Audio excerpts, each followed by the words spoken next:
በስመ አብ ወወልድ ወመንፈስ ቅዱስ አሐዱ አምላክ። የእግዚአብሔር ቤተሰቦች፣ የእመቤታችን የቅድስት ድንግል ማርያም ወዳጆች፣ የቅዱሳን መላእክት፣ የጻድቃን የሰማዕታት ባለሟሎች፣ የሐዋርያት እምነት ተከታዮች እንደምን ከረማችሁ? እንደምን ለዚህ ሰዓት ደረሳችሁ? አምላካችን ዘመናትን አሳልፎ ለዚህ ስላደረሰን ስሙ የከበረ የተመሰገነ ይሁን። አትለየውምና እናታችን ወላዲተ አምላክ እመቤታችን ቅድስት ድንግል ማርያም ምስጋና ይድረሳት።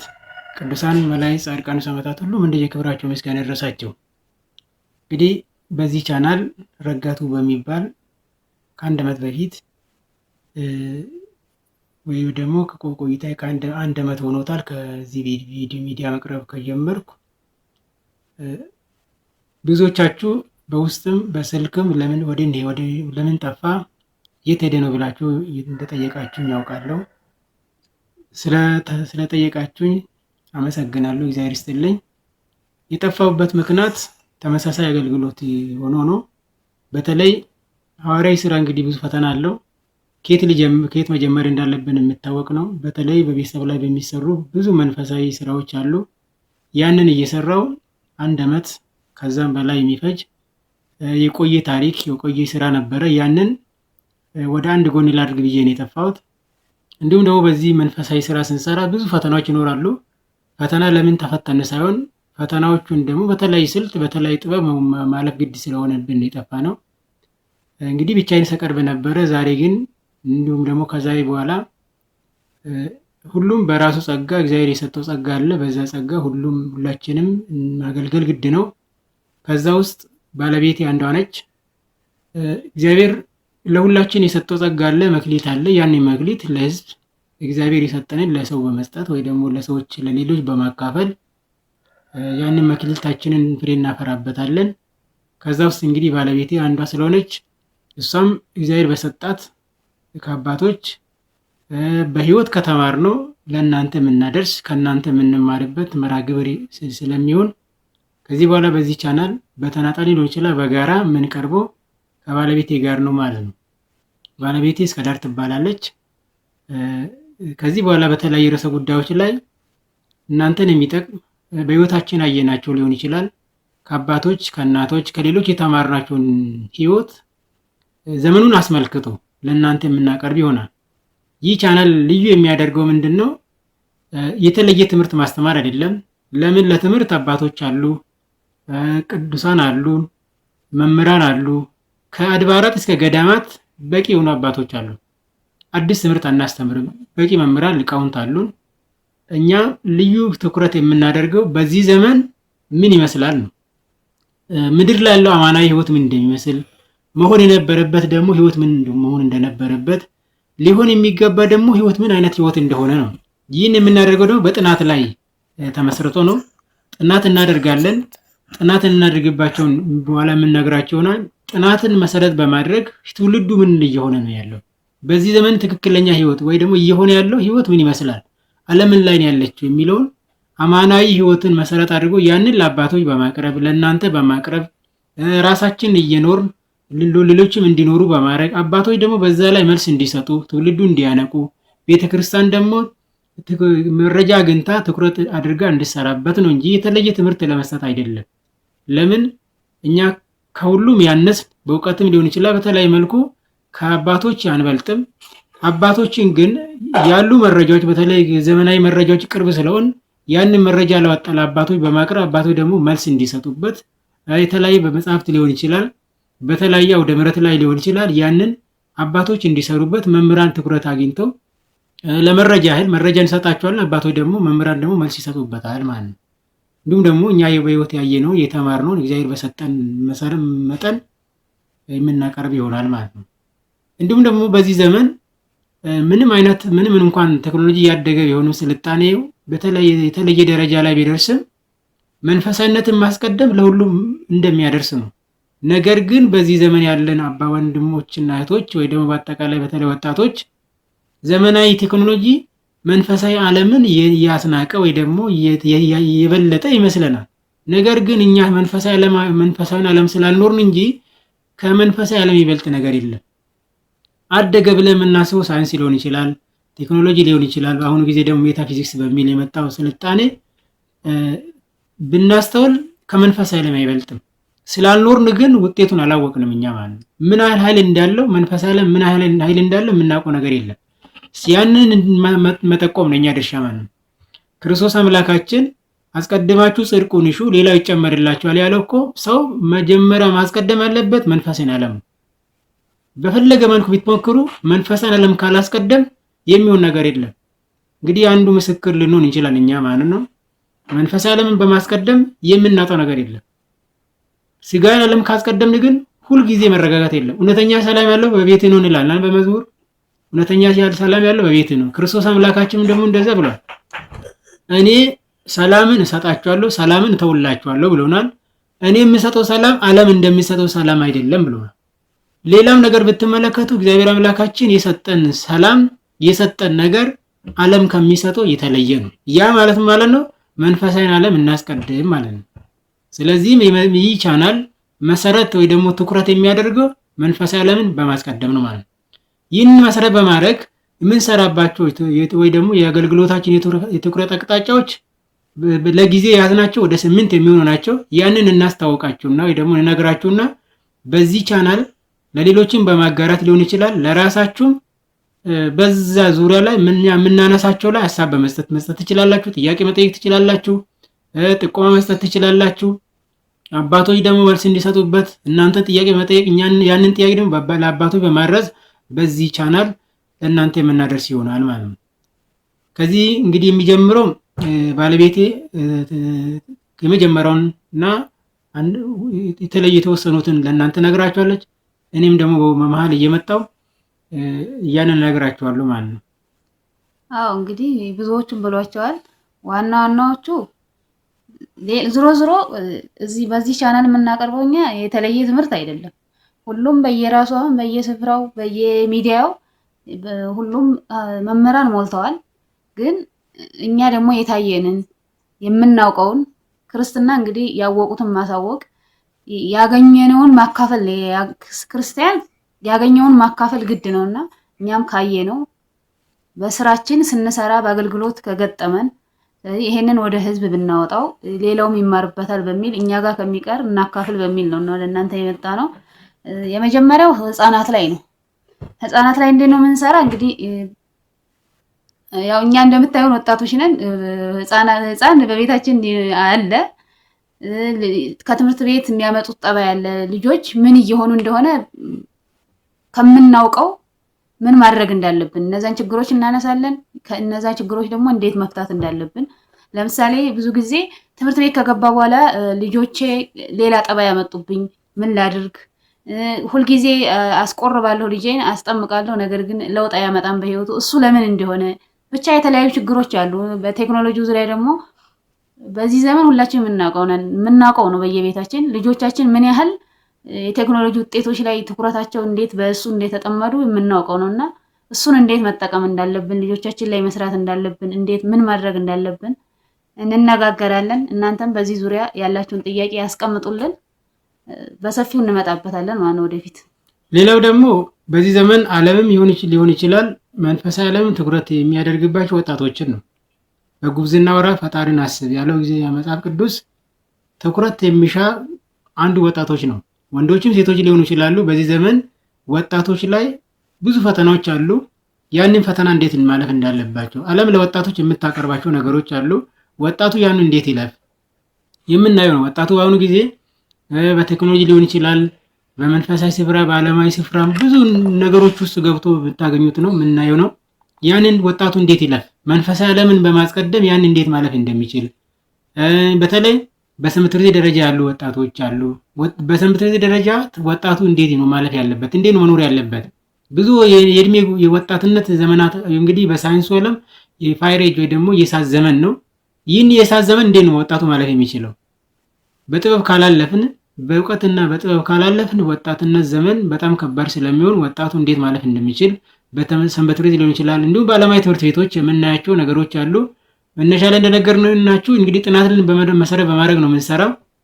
በሰንበት ትምህርት ቤቶች ደረጃ በአንደኛ ደረጃ በመዋዕለ ሕፃናት፣ በከፍተኛ ትምህርት ተቋማት በሁለተኛ ደረጃ ያሉ ወጣቶች ምን አይነት ኑሮ እየኖሩ ያሉ፣ በትምህርታቸው ሊሆን ይችላል፣ በመንፈሳዊ ሕይወታቸው ሊሆን ይችላል። በአጠቃላይ በዚህ እድሜ ውስጥ ያሉ በወጣትነት ዘመን ያሉ ወጣቶች ወጣትነት ዘመናቸው እንዴት እያሳለፋሉ፣ እንዴት ደግሞ ማለፍ አለባቸው የሚለውን ማለት ካሉ አባቶች ካሉ ከቤተ ክርስቲያን አባቶች ቅዱሳን ታሪክ ሊሆን ይችላል። እነዛን ህይወት በማምጣት እንዴት ነው ያለፉ፣ እኛ ደግሞ እንዴት ነው ማለፍ የምንችለው ወጣቶች ላይ ደግሞ እንሰራለን። እንዲሁም ከፍተኛ ትምህርት ተቋማት ዩኒቨርሲቲ ላይ ያሉ ኮሌጅ ላይ ያሉ ወጣቶች ምን እየሆኑ እንደሆነ እንግዲህ የምናውቀው ነው። ስለዚህ ይህን ዘመን እንዴት ነው ማለፍ የሚችለው፣ በአጠቃላይ ጥሩ መልካም ህይወት ወይ መልካም የሆነ ህይወት ኑሮ እንዴት ነው ማለፍ የሚችለው የሚለው ወጣቶች ላይ ደግሞ እንሰራለን። እንግዲህ ይህ ቻናል የሚጠቅማችሁ ይሆናል። ሌላው ደግሞ እንግዲህ ዋናው በዚህ ዓለም ስንኖር የሰው ልጅ ሁለት ምርጫ ነው ያለው። አንድ ምንኩስና ነው፣ ሁለት ደግሞ ጋብቻ ነውና የምንኩስናው ስለ ምንኩስና ያው እንግዲህ በተወሰነ መልኩ ነው ያው ምንኩስና ስለ ምንኩስና የሚኖር ሰው ሲያወራው ነውና እኛ ግን በትዳር እንደመኖራችን መጠን በመጀመሪያ ትዳር እንዴት ማን ነው የሚሰጠው፣ እንዴት ነው የሚገኘው ትዳር፣ በምን መልኩ ወደ ትዳር እንግባ የሚለውን በሰፊው ምን ማለት ነው ላገቡ እያን በየደረጃው ሁሉንም የምናካፍላችሁ የተለያዩ መርሃ ግብሮች ይኖራሉ።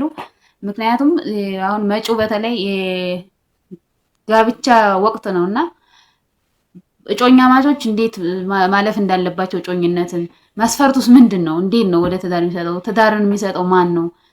ብዙ ጊዜ አሁን እንግዲህ በአካባቢያችን እኛም በምንሰራቸው ስራዎች ለማማከርም የሚመጡ አገልግሎት ለማግኘት የሚመጡ ሰዎች በራሳቸው ትዳርን ይመሰርቱና አሁን ላይ በቃ አሁን እኔ አቅቶኛል፣ ነገር ግን ለልጆቼ ብዬ ነው የምኖረው የሚሉ ባለትዳሮች በስተዋልና ይሄ ደግሞ ሲታይ እንደ ሀገር ይመስላል ችግሩ ሆኗልም ደሞና እሱን የተለያዩ መፍትሄዎች ካደረግናቸው እስካሁን ካጠናናቸው ጥናቶች እንዲሁም ደግሞ ወደኛ መተው ነግረናቸው መፍትሄ ካገኙ ሰዎችም ልምድም እንግዲህ እግዚአብሔር ከፈቀደ ፈቃደኛ ከሆኑ እነሱ የምናቀርብ ይሆናል። በዚህ ዙሪያ በሰፊው እንነጋገራለን።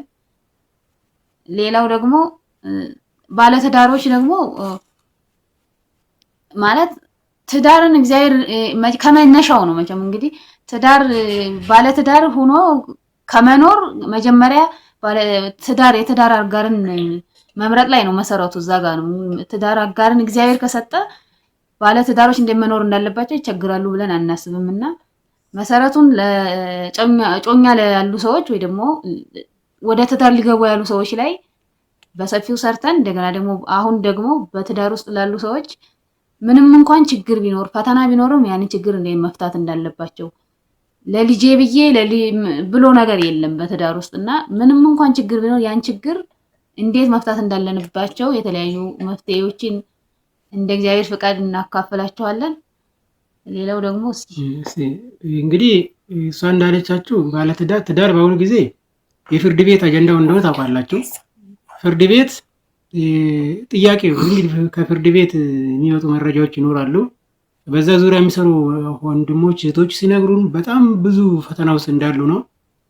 ትዳር ለምን እንደዚህ ሊሆን ቻለ፣ ትዳር ደግሞ መፍትሄ እንዴት ነው የሚያገኘው የሚለውን ከአባቶችን በማማከር ሊሆን ይችላል የምናደርስላቸው ይሆናል። ሌላው ዘመኑን በመንፈሳዊ ማየት እንደሚያስፈልግ ነው። ዘመኑ የሳይንስ ዘመን ነው፣ የቴክኖሎጂ ዘመን ነው፣ የሉላዊነት ዘመን ነው፣ የዓለማዊነት ዘመን ነው። እንደሚታዩት ነው አሁን ያለንበት ዘመኑ የመጨረሻ ዘመን የስልጣኔ ዘመን ነው። በሳይንስ የምንመራበት ነው፣ በቴክኖሎጂ የምንመራበት ነው። ያንን ዘመን እንዴት ነው ማለፍ የምንችለው? ሳይንስ የሚለው ነገር አለ። ግሎባላይዜሽን ያመጣውን ጣጣዎች አሉ፣ ጥቅሞች አሉ፣ ጉዳቶች አሉ። እነዛ እንዴት ማለፍ እንደምንችል የምናደርስላችሁ ይሆናል። ሌላው ቴክኖሎጂን መነሻ በማድረግ በተለይ በአሁኑ ያለው ጊዜ የቴክኖሎጂ ጥቅም ጉዳት አለው፣ ግልጽ ነው። ጥቅሙ የታወቀ ነው፣ ጉዳቱ እንዴት ነው? እንግዲህ ወጣቱም ሊሆን ይችላል ማንኛውም ሰው በቤታችን ጥቃቅን ቴክኖሎጂ ጀምሮ እስከ ትላልቅ ቴክኖሎጂ ነው ተጠቃሚዎች ነን። ዘመኑ ያመጣቸውን ቴክኖሎጂዎች ጉዳታቸውን አስተውለን ተረድተን ጥቅማቸው ላይ ብቻ እንድናተኩር፣ ስለዚህ በጉዳቱ እንዳንጎዳ ጥቅሙን ደግሞ ከጥቅሙ ደግሞ ውጪ እንዳንሆን እንዴት ነው በመንፈሳዊ መመልከት የምንችለው? እንዲሁም ደግሞ የሳይንስ ሊሆን ይችላል አሁን የያየን ያለች ቴክኖሎጂዎች መነሻቸው ምን እንደሆነ፣ ከየትን የመጣው ከየትን የተነሳው፣ መጨረሻ ውስጥ ደግሞ የት ነው የሚለውን በትክክል ማስረዳት ስለምንፈልግ የተማርነውም በተለይ የተማርኩት ቴክኖሎጂ ስለሆነ ይህ ቴክኖሎጂ መጨረሻው ምን እንደሆነ መነሻው የት እንደሆነ አሁን ደግሞ ምን እየሆነ እንደሆነ እኛ ደግሞ ወጣቱ ወይ ደግሞ ማንኛውም ሰው ቅድም ያነሳ ባለትዳሮች ሊሆኑ ይችላሉ። ቴክኖሎጂ እንዴት ነው የተጠቀሙ ያሉ? ህፃናትስ እንዴት ነው የሚጠቀሙ? ወጣቱ እንዴት ነው መጠቀም ያለበት የሚለውን የምናቀርብ ይሆናል ማለት ነው። ሌላው መንፈሳዊ ውጊያ ነው። መንፈሳዊ ውጊያ ማለት ምን ማለት ነው? እንግዲህ በክርስትና ስንኖር ክርስትና አልጋ ባልጋ አይደለም። ክርስትና እንግዲህ ፈተና ከሌለው የምንዋጋው ዞሮ ዞሮ ለእግዚአብሔር መኖር ነው ክርስትናና ለእግዚአብሔር ሲኖር ደግሞ እንግዲህ ዲያብሎስ ይዋጋናል። እንኳንስ አይደለም ቀርቶኛን የሰው ልጆችን በሰማይም ተዋግቷልና እሱን እንዴት ማለፍ እንዳለብን ሁሉም በየአቅሙ ሁሉም በየቤቱ ሁሉም በየደረጃው ፈተና አለው። ዝም ብሎ የሚሆን አይደለም። ስለዚህ እሱን በምን መልኩ መዋጋት እንዳለብን ለምሳሌ ጥንት እንግዲህ ከአያት ሊሆን ይችላል ከአባት ከእናት በፊት ባለማወቅ ሊሆን ይችላል አውቀውም ሊሆን ይችላል የተለያየ ባዕድ አምልኮ ሁሉም በየቦታው በየባህሉ አለ። በየቦታው የተለያየ ባዕድ አምልኮ ከእግዚአብሔር ፈቃድ ውጪ የሆኑ ድርጊቶችና እሱን እንዴት ወደ ልጆቻችን እንዳያልፍብን እኛን በህይወታችን ፈተና እንዳይሆንብን እንዴት እንለፍ፣ በምን መልኩ ብንሰራ፣ በምን መልኩ ወደ እግዚአብሔር ብንቀርብ ከሱ ነፃ ማውጣት እንችላለን የሚለውን እግዚአብሔር በረዳን መጠን የምናይ ይሆናል። የቀረውን ደግሞ እስቲ እሱ ይጨምር። እንግዲህ መንፈሳዊ ውጊያ ብዙዎቻችን አሁን እየሆነ ያለው በተለይ በአሁኑ ጊዜ ብዙዎቻችን ይህንን መንፈሳዊ ውጊያው ማድረግ አንፈልግም፣ ስለ ሰይጣን ማንሳት አንፈልግም። እንግዲህ ክርስቶስ የመጣው የዲያብሎስ ስራ ሊያፈርስ ነው። የዲያብሎስ ስራው ደግሞ ምን አይነት ናቸው የሚለው ደግሞ እኛ መዘርዘር አለብን ማለት ነው። በባህላችን ብዙ አይነት ፈተና ውስጥ አልፈናል። በተለይ ቅድም መጀመሪያ ላይ የነገርኳችሁ በቤት ውስጥ ስንሰራ የነበረው አንዱ የዚህ ባዕድ አምልኮ ነው። የሚሰማችሁ አለ፣ የማይሰማችሁ ደግሞ ይኖራል። በትክክል ደግሞ በተለየ መልኩ ደግሞ የሚነሳባችሁ ይኖራል። ይህ ሁሉ መቋቋም ነው። ክርስቶስ መጀመሪያ የተፈተነው በዲያብሎስ ነው። በገዳመ ቆሮንቶስ ተፈተነ። ያን ለምንድን ነው ያሳየን? እንግዲህ አባቶች በተለየ መልኩ ይተረጉማል። ይህንን ሰይጣን የስራውን ሊያፈርስ ነው። የሰይጣን ስራው ምን አይነት ናቸው? በአሁኑ ጊዜ ምንድን ነው የተሰራው? በተለይ እኛ የምናተኩረው በዚህ ዘመን በሰለጠነ ዓለም ውስጥ ሰይጣን እንዴት ነው እየሰራ ያለው? ዝም ብሎ በራሱ የሆነ ይመስላል። ነገር ግን አንድ ነገር ከእግዚአብሔርና ከሰይጣን ውጭ አይሆንም። ወይ የእግዚአብሔር ሐሳብ ነው ወይ ሰይጣን ሐሳብ ነው። እሱም በተለየ መልኩ ሰይጣን ሊገባባቸው በሚችላቸው መንገድ ሁሉ ነገር ውስጥ እየገባ መረጃ በማቅረብ በህይወታችን ከደረሰብን ካየናቸው ብዙ ሰዎች ደግሞ በህይወታቸው ካለፉት ፈተናዎች እነዛን በማረጃ በማስረጃ በማቅረብ ስለዛ እንመካከራለን። በዛ ውስጥ ደግሞ እኛ ራሳችንን እንመለከታለን ማለት ነው። ለምሳሌ ሰይጣን የሰራቸው ስራዎች በሁሉም ቦታ ነው የምታገኙ። እሱን በጥልቀት ስንገባበት የምናየው ይሆናል። ከዚህ ሄድ ደግሞ በመጽሐፍ መልክም ስለቀረብ ያንን መጽሐፍ በማንበብ የምታገኙት ይሆናል። ለምን የሰይጣንን ፈተና ካላወቅ ክርስትናን በትክክል መኖር ይከብደናል። እኛ ካየነው ልምድ ማለት ነው። ሰው ግን ስለ ሰይጣን መንካት አይፈልግም።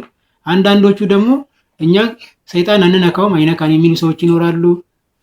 ስለ ሰይጣን ማንሳት ሰይጣንን ማምለክ የሚመስላቸው ሰዎች አሉ። አሁን ለምሳሌ ጦር ሜዳ እኮ የጦርነት ስልት አለ። ጠላትን እኮ እንዴት ማጥቃት እንዳለብን ሳናውቅ እኮ ማጥቃት አንችልም። ዲያብሎስ ደግሞ ጥበቡ አብሮ ነው ያለው። እንዴት እንደሚያጠቃን አናውቅም። በሀሳብ ውስጥ ይመጣል፣ በንግግሮች በድርጊቶቻችን ውስጥ ይኖራል። በባህል ውስጥ አለ ሰይጣን ማለት ዛሬ ማለት በቴክኖሎጂ ውስጥ ይኖራል። እንዴት ነው የምንረዳው? አሁን በእጃችን ላይ ስልኮች የምናየው ዩቱብ ሊሆን ይችላል፣ ፌስቡክ ሊሆን ይችላል። የተለያየ ቴክኖሎጂዎች አሉ። እነዛ ውጤቶች ውስጥ ሰይጣን አለ። ነገር ግን ያለ ያንሱ አድርገን የምናስበው አይደለም። ነገር ግን የእያንዳንዱ ነገር መነሻ የሆነ ነገር አለ። ወይ ከእግዚአብሔር ነው ወይ ከሰይጣን ነው። ስለዚህ በዚህ ህይወት ውስጥ ስንኖር እንዴት ነው ሰይጣን የምንዋጋው? ዲያብሎስ ስራው ወደዚህ ምድር የመጣው በታላቅ ቁጣ ነው። ዮሐንስ ራዕይ ምዕራፍ 12 ለምንድን ነው የሚለው? በሰማይ ሰልፍ ሆነ ሚካኤልና ሰራዊቱ ዘንዶም ተዋጉት ይላል። ተሸነፈ ማለት ነገር ግን ይላል ጥቂት ዘመን እንዳለው አውቆ በታላቅ ቁጣ ወደ እናንተ ወርዷል ይላል። ለዛ በሰማይ የምትኖሩ ደስ ይበላችሁ፣ ሰላም ሆነ ጸጥታ ሆነ በሰማይ፣ በምድር ግን ወዮላችሁ፣ ሰይጣን በታላቅ ቁጣ ወደ እናንተ ወርዷል ይላል። በታላቅ ቁጣ ነው የወረደው፣ ስራው ነው ያለው። ስለዚህ ሰይጣን ስራውን ነው እየሰራ ያለው። እኛ ደግሞ ድርሻችን መወጣት ያስፈልጋል። የጠላትን ስልት የጠላትን ውጊያውን ማወቅ አለብን። ጠላትን ካወቅን ደግሞ እንዴት እንደምንዋጋ ደግሞ ቤተክርስቲያን ባስተማረችን አባቶች በህይወት ቅዱሳን በህይወት ያለፉትን እኛም ከደረሰብን ካየናቸው ልምዶች ካየናቸው ፈተናዎች ያንን መነሻ በማድረግ ለእናንተ የምናደርስ ስለሚሆን ነው ይህ ማለት ነው። እንግዲህ ሌላው ደግሞ እንግዲህ አሁን ያው መንፈሳዊ ውጊያ አነሳን። ከመንፈሳዊ ውጊያ ጋር ደግሞ አብሮ የሚሄደው ምንድነው? ስርዓት አለ። እንዴት ማለት ነው? ስርዓት ማለት ማንኛውንም በሃይማኖታችን ስንኖር በምናደርገው መንፈሳዊ ውጊያ ውስጥ መጀመሪያ የቅድስት ቤተክርስቲያንን ስርዓት የእግዚአብሔርን ሕግ ስናከብር ነውና የሚሳካልን። ስለዚህ ስርዓት ላይ ደግሞ እንወያያለን፣ እንነጋገር ማለት ነው። ምን ለማለት ፈልጌ ነው? ስርዓት ማለት እንግዲህ ቤተክርስቲያን የራሷ ሕግና ስርዓት አላት። እሱን ካላከበርን የፈለገ ብንዋጋ፣ የፈለገ ብንጾም፣ ብንጸልይ፣ ብንሰግድ ትርፍ አይመጣም እና ስርዓት ማክበር ላይ ከህፃናት ጀምሮ ወጣቶች ምን ማድረግ እንዳለብን አባቶችም ጭምር እንግዲህ ለመዝለፍ ለሌላ ሳይሆን ግን ምን መሆን አለበት? ቅድስት ቤተክርስቲያን ስርዓቷ እንደዚህ ነው። አሁን ደግሞ እንደዚህ ሆነናል እኛ። ስለዚህ እንመለስ፣ እግዚአብሔር እንዳይቆጣ እንዳይቀስፈን። ይሄኛው ከጥንት እንዲህ ነው፣ እግዚአብሔር የፈቀደ እንደዚህ ነው፣ አሁን እንዲህ እየሆነ ነውና በግልጽ ማለት ነው። አሁን እንዲህ እየሆነ ነው፣ ስለዚህ እንመለስ፣ ይሄ በዚህ ቢሆን እያል ካጠናናቸው ጥናቶች እግዚአብሔር ከፈቀደ በመጽሐፍ የሚመጣ ይኖራል ወደፊት፣ እሱን እንነጋገራለን፣ እሱን በሰፊው እንመለከታለን ማለት ነው። እና በመጨረሻ በተለይ መጨረሻ ላይ ያነሳችሁ ስርዓትን በተመለከተ ሃይማኖታዊ ስርዓቶች አሉ፣ እንዲሁም ደግሞ በዓለም ስርዓቶች አሉ። በሁሉም ቦታ ያለን ሰዎች ስርዓት አክብረ መኖር ያስፈልጋል። ለምን ቢባል መጽሐፍ ቅዱስ ወይ ደግሞ እግዚአብሔር ከመጀመሪያው ለሰው ልጅ ህግና ስርዓትን አብሮን የሰጠው። ህግ ይሄ ነው፣ ስርዓት ደግሞ ይሄ ነው። እንዲህ ብታደርጉ እንዴት ሆናላችሁ፣ ይሄን ብታከብሩ ይሄንን ታገኛላችሁ እያለን ዛሬ ስርዓት ባለማክበራችን የመጣብን ብዙ ነገሮች አሉ። እነዛን ስርዓትን ስናከብር አለባበስ ሊሆን ይችላል፣ አነጋገር ሊሆን ይችላል፣ አመጋገባችን ሊሆን ይችላል። ስርዓት መጽሐፍ ቅዱስን መሰረት በማድረግ አሁን እየሆነ ያለው ምን ይመስላል ነው። አባቶች ቀድሞ አስተምሮናል። አዲስ ነገር አለ የምናስተምራቸው እኛ ማለት ነው። ነገር ግን እየሆነ ያለው በዚህ ዘመን የመረጃ ዘመን ውስጥ ያሉ ድርጊቶች ከስርዓት ውጭ ሆኖ ታገኛላችሁ። እሱን በዝርዝር ስናቀርብ ይሄ ለካ ከማን ነው የሚል ወደ ማስተዋል እንደን ይችላል። ለምን ባለማወቅ የሚያደርጉ ሰዎች አሉ። በቃ እውቀትን እውቀትን ስለዛ ነገር ባለማወቅ ማለት ነው። እኛ ደግሞ መረጃ በማቅረብ ይህ እኮ መነሻው ይሄ ነበረ፣ ምሳሌ ይሄ ነው በማለት ስናቀርብ ያን ጊዜ የምንግባባ ይሆናል ማለት ነው። ስለዚህ ይህን የምናቀርበው አንድም በዚህ በዩቱብ ቻናል ሊሆን ይችላል። በሌላ መልኩ ደግሞ ከዚህ የታተሙ መጽሐፍቶች አሉ። እነዚያ መጽሐፍቶች ላይ የጠቆምናችሁ ነገሮች አሉ። ወደፊት ደግሞ እንደ እግዚአብሔር ፍቃድ በእግዚአብሔር ፍቃድ በእናንተ ትብብር ማለት ነው በአጠቃላይ በጋራ በመሆን ትውልዱን ማትረፍ እንችላለን። ትውልዱ በእንዱ ባለማወቅ ብዙ ነገር ውስጥ ተገብቶ ታገኛላችሁ። የተለያዩ ሱስ የገባለ፣ በግሎባላይዜሽን ተጽዕኖ ውስጥ ይወደቃል። በኮምፒውተር ቴክኖሎጂ ብዙ ህይወት ውስጥ የገቡ ሰዎች ይኖራሉ። በኑሮ ውድነት ሊሆን ይችላል። በአጠቃላይ ዘመኑ ባመጣቸው ነገሮች ያለ አግባብ በመጠቀም ማለት ነው ብዙ ጉዳት ውስጥ ሆኖ ስለሚናገኝ እነዛን ማትረፍ ነው የኛ ዓላማ። ስለዚህ ይህ ቻናል ለብዙዎች እንዲደርስ ብዙ ወጣቶች ሊሆን ይችላል፣ ህፃናት ብለና ያነሳናቸው ነገሮች ሰው አካላት በሙሉ ጋር ደርሶ ትውልዱን እንድናተርፍ ይህንን ትውልድ ወደሚቀጥለው ቀጣይ ትውልድ እንዲኖር የዛሬ ያለን ትውልድ ወሳኝ ስለሆን የመጪው ወንድሞች እህቶች በአጠቃላይ የሚመጣ ትውልድ እኛ መሰረት ካልጣንለት ጥሩ ህይወት ጥሩ ትውልድ ለመሆን ስለማይችል በህይወታዊ ደግሞ በወጣቱ ድነት ሊሆን ይችላል በሌሎች ላይ በመስራት የሚቀጥለውን ትውልድ የተሻለ ትውልድ እንድናደርግ መልእክት በማስተላለፍ በሚቀጥለው ለብዙዎች እንዲደርስ ሼር እና ሰብስክራይብ ሌሎችን በማድረግ ትውልዱ ጋር እንዲደርስ እንድታደርሱልን እንፈልጋለን። ነገር ግን በመጨረሻ የማሳስበው ይህ ቻናል ከቤተክርስቲያን የሚደረገው ትምህርቶች አሉ፣ ያን ይተካል ማለት አይደለም። መጠንቀቅ አለብን። ይሄን ነው ዩቱብ ለቤተክርስቲያን ትምህርት ይጠቅማል። ነገር ግን ያን ቤተክርስቲያንን ሙሉ ስርዓቷን ይተካል ማለት አይደለም። ወጣቱ ሁለቱን እንዴት ነው መጠቀም የሚችለው የሚለው ቴክኖሎጂ ላይ የምናነሳ ይሆናል። እኛም ያንን የቤተክርስቲያንን ትምህርት ለማገዝ እንጂ ለመተካት አይደለም። ይህንን ወይ ደግሞ እንደ ማሳሰቢያ ወስዳችሁ ይህንን ቻናል እንድትከታተሉ ግብዣችን ነው። በሚቀጥለው እንደ እግዚአብሔር አምላካችን ፍቃድ እንገናኛለን። አዎ እንግዲህ ዛሬ መተናል ለማለት ነው የመጣ ነው። ብዙ ነገር ልንል አይደለም፣ ግን ያው በቃ ተመልሰናል። እንደ እግዚአብሔር ፍቃድ እንቀጥላለን አብራችሁን ሁኑ ለማለት ያህል ነው። በቀጣይ በሰፊው እንመጣለን። እናንተ እስካሁን ባነሳናቸው ነጥቦች ውስጥ ይሄ ጥያቄ ቢመለስልን፣ በዚህ ዙሪያ ላይ ብትመጡልን፣ ብትነግሩን፣ ግልጽ ብታደርጉልን የምትሏቸውን ጥያቄዎች አስቀምጡልን ኮሜንት ላይ እንመልሳለን። እግዚአብሔር በረዳን መጠን ስለነበረን ቆይታ እግዚአብሔር የተመሰገነ